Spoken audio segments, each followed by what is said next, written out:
Hi you guys, EB the Original Master here, and today I'll be reviewing Sold and Layman Fortune from SpongeBob SquarePants for you guys because I haven't reviewed those episodes yet. So I've seen the episodes last night on kisscartoons.com, and I'm going to give you guys my thoughts of the episode as I review it. So yeah, Soul and Layman Fortune was actually the few episodes of the series of SpongeBob SquarePants that I haven't seen yet. So I've sat down with the full audio and I've sat down and I watched both of the episodes. So let's start off with the episode Sold. So if you guys don't know, Sold, I mean everybody should know if they've seen this episode yet. So Sold was an episode from SpongeBob SquarePants. And this episode, it starts with Patrick. Yeah, the episode literally immediately starts at Patrick's Rock, right? So we got him watching a TV show, and then out of nowhere, a commercial comes up. So the commercial has this business, has this this house seller. It's like a business guy or something. I'm not gonna say his name because I'm not gonna go way into details of this. I'm just gonna call him a house salesman. So the house salesman comes on TV, putting a commercial. He's doing a commercial on. He's a house salesman, so he sells people's houses. So Patrick watches the commercial. He said, "I want to sell your house." That's what the guy on the commercial said, the businessman. So Patrick believes that the guy on the TV, the businessman, actually sold his house over the fact that it's a TV commercial. So already the plot of this episode kind of sounds uncreative. Really, Nickelodeon, you think you're gonna make us get a laugh out of this episode, or you think the old nostalgic SpongeBob fans will think this is funny? To me, I think this was kind of stupid over the fact that Patrick and SpongeBob believed that this commercial actually sold their houses over the fact that it didn't. So, yes, over the fact that SpongeBob and Patrick thinks their houses are sold over a TV commercial. That just kind of makes me upset a little bit over the fact of how dumb these writers can be. So they basically written a plot where SpongeBob and Patrick thought their houses were sold over a TV commercial. So they see the TV commercial, they thought the commercial actually sold their houses over the fact that it didn't. So that's basically the whole plot of this episode. So SpongeBob and Patrick then lives in the dump outside of the Krusty Krab over the fact that they thought their houses were sold. So Squidward comes out.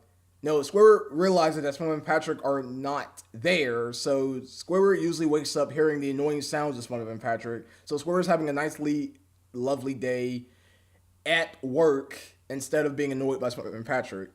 So yeah, then Squidward realizes that SpongeBob and Patrick are living out in the dumpster outside the Krusty Krab, and then SpongeBob and Patrick told Squidward what had happened. So Squidward said, "So you're telling me you thought the commercial actually sold your houses over the fact that it didn't?"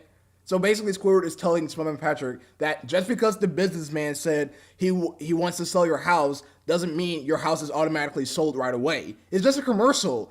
The only way your house could be sold if he physically comes to your house, asks you, "Hey, do you want me to sell your house?" And then you say yes. You sign a contract, and then boom, your house is sold. That's basically how it works.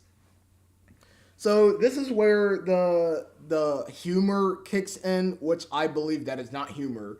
So basically, Squidward is coming up with these crazy ideas that to keep SpongeBob and Patrick away from coming back to their houses. So he makes up this stupid story about this German guy living in SpongeBob's house that he doesn't speak English, he only speaks German. So SpongeBob goes home. He misses the old home until Squidward disguises himself as a German person, which SpongeBob did a really terrible German accent. I don't know why people thought it was funny over the fact that SpongeBob tried to do a German accent over the fact that he couldn't do it. Accent, I don't care how you pronounce it, accent, whatever. So SpongeBob did a really terrible German accent, and then he goes over to Patrick's house where he disguises himself as a hippie guy. He disguises himself as a guitarist hippie guy just to get Patrick away from his house. So basically, Squidward is going back and forth, trying his hardest to keep SpongeBob and Patrick away from their houses so they can't live there anymore. So Squidward put on this really crappy sock puppet performance of these guys singing, like these sock puppets shooting out of SpongeBob's house, singing this really god awful song, and then Squidward gets his clarinet, plugs it up to an amplifier, and plays it as electric clarinet. Then Squidward wants to sell his house. So yes, he wants to sell his house, but he wants to sell his house, and then he tells SpongeBob and Patrick that the only way that the guy can sell his house is if he flips the houses around where Squidward, can get his house sold so he can move out of Bikini Bottom, so SpongeBob and Patrick can live on their own without Squidward being there all the time. So that's where the fish guy, the fish business guy from the commercial comes in, and then he finds Squidward's house all flipped over thanks to SpongeBob and Patrick's retardedness. So he didn't sold the house. Squidward gets upset, and then SpongeBob and Patrick leaves, and then Squidward's house collapses at the end. Pros and cons of Sold. The cons are again, I told you guys the writing for this episode was stupid. There are going to be people in the comments saying, "Oh, where's your sense of humor, EB, the original master? Where's your sense of humor? Aren't you a little bit too old watching SpongeBob SquarePants?" Well, the reason why I want to watch these episodes to see how well the show progressed throughout the years. So, Sold, in my opinion, gets a 4.5 stars out of 5. I mean, not out of 5, out of 10. I'm doing this as a 0 to 10 ranking. So, Sold gets a 5.5 stars, 4.5 stars out of 10, meaning that the episode was not great. The only part that I kind of found it funny is that when Squidward realized that SpongeBob and Patrick were living in a dumpster, he actually imagined himself creating like a rainbow, and then the rainbow destroyed SpongeBob and Patrick's house. A reference to Idiot Box, where SpongeBob said imagination, and a rainbow formed with his hands. Now let's move on to Layman Fortune. Layman Fortune, my God, this episode was, man, no offense, Layman Fortune had a really boring plot. So, at the beginning of Layman Fortune, we get these ships above, we got these ships coming to the ocean where the island sits, drops a cardboard box, not a cardboard box, I'm sorry you guys, a crate full of fortune cookies, and it lands into Bikini Bottom, and then SpongeBob realizes that the fortune cookies aren't your ordinary fortune cookies. So if you guys go to like a Chinese restaurant, you always get fortune cookies that gives you like a fortune. The fortunes usually don't come true. It's just there just to provide like entertainment, I guess. I don't know why fortune cookies are a thing, but I need to look that up to see why fortune cookies are a thing and what does it resembles. I know it gives you fortunes, but usually the fortunes do not come true. So basically, a random ship ships these crates full of fortune cookies that automatically drops from the ocean surface and then comes to Bikini Bottom where everybody uses the fortune cookies. SpongeBob is pleased that the fact these fortune cookies are bringing their fortunes to life, so he then shares it with everybody. So he goes to the Krusty Krab, sharing everybody the fortune cookies. Everybody likes the fortune cookies. So there's one fortune where a piano landed on a guy and he said, "My leg." Yeah, the guy, no, it wasn't the "my leg" fish. It was some other random guy who said "my leg."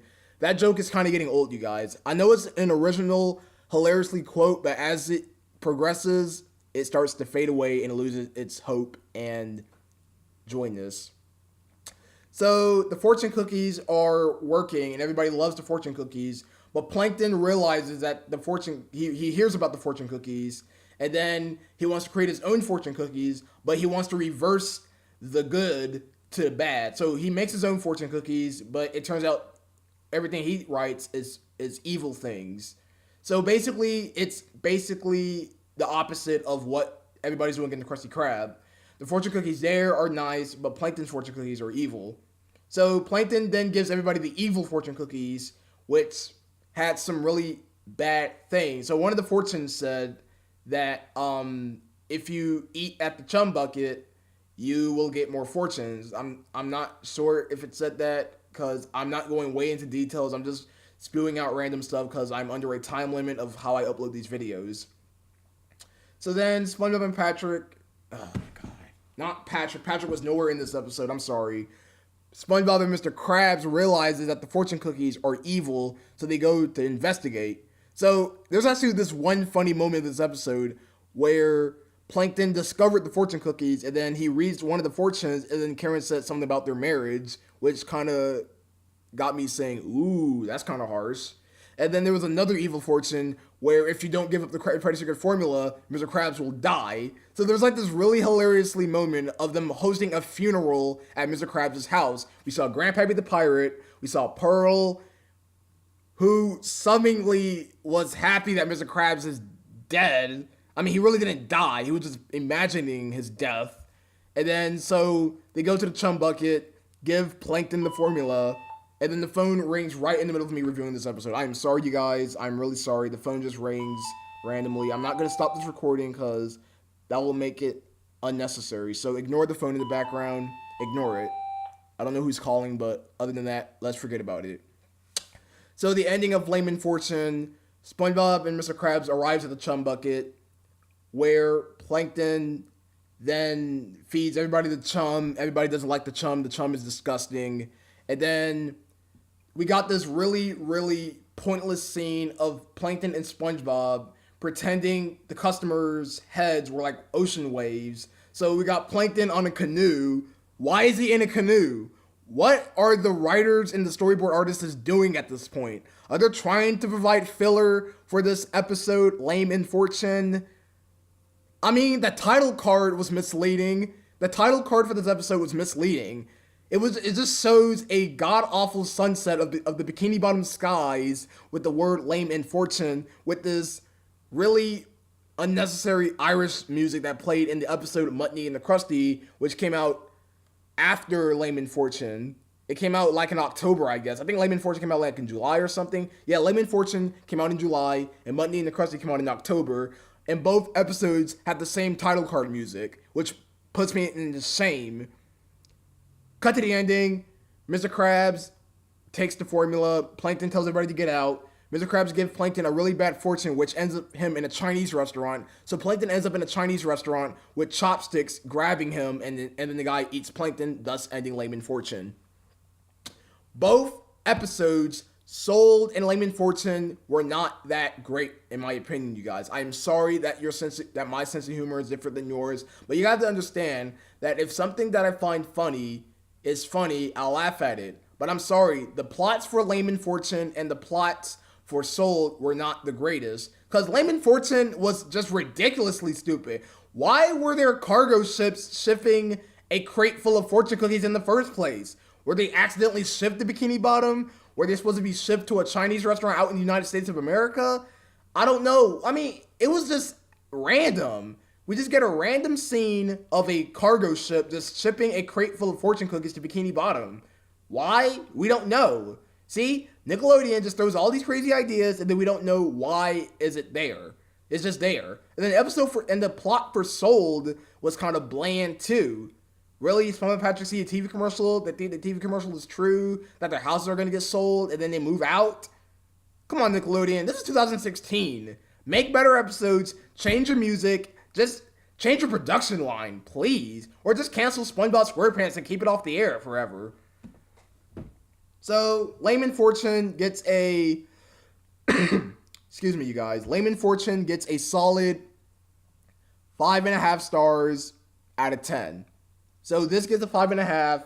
No, you know what? I'm going to put this rating the same as Sold. So both Sold and Lame in Fortune, in my opinion, gets a 4.5 stars out of 5. The story was not great. The title card for Lame in Fortune was misleading. I mean, come on now. At least show like a fortune cookie raining from the sky. Or just have like Chinese music playing in the background. Or have like a goddess, like a goddess heart playing in the background. I mean, make the title card music's leading. Make them fit the atmosphere of what the episode's going to be about. The title card made no sense for Lame in Fortune. All it showed was the Bikini Bottom skies and a sunset setting with the word lame on the top and fortune on the bottom. See, Nickelodeon makes these really pointless title cards that doesn't fit the atmosphere of the episodes, which makes me put in the shames. Alright, you guys, I'm going to start rambling about this. Hope you guys enjoyed my review for Sold and Lame in Fortune for SpongeBob SquarePants. If you haven't seen this episode, I'll put the link of the episode in the description below for you guys to check it out on KidsCartoons.com. Sorry if this review was a little bit crazy, but I provided the best I could. Lame in Fortune was kind of lame. The plot made no sense. Really, a fortune cookie crate falling from the sky, and then all the fortunes coming true, and then Plankton makes evil fortune cookies? Come on, Nickelodeon. You could do better than that. EB the Original Master, signing off.